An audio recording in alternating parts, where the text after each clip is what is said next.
越南胡志明市街道上有许多法式建筑，所以这里也被称为是东方小巴黎，有越南风格，也有法式浪漫。而法越交融的城市，到处都有古迹，也缤纷了我的旅程。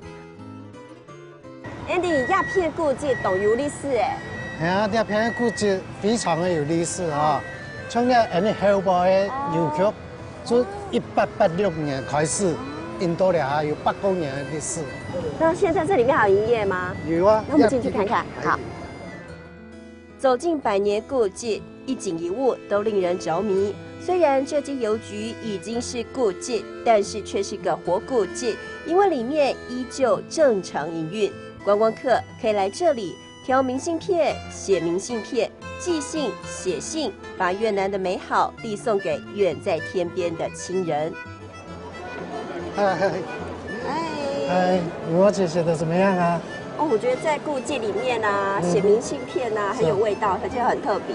這邊早期是那個發報局，後來再改成電信局、郵局，一直到現在都還有在營業。現在變成是觀光景點。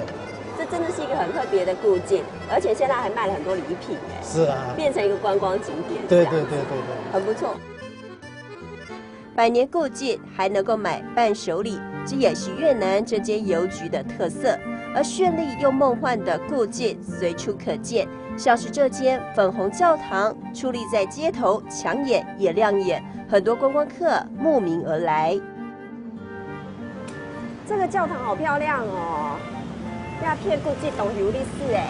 當然的啦，那邊最有名的粉紅教堂啊，而且造型的綁牆，圓中帶方，方中帶圓嘛。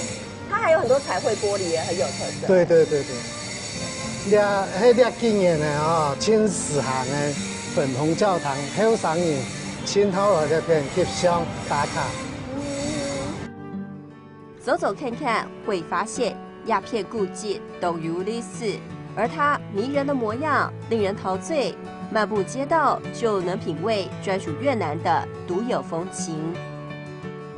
越南優雅迷人的氛圍，讓我有着滿滿的幸福感。鴉片古蹟懂有歷史，也有着浪漫情懷。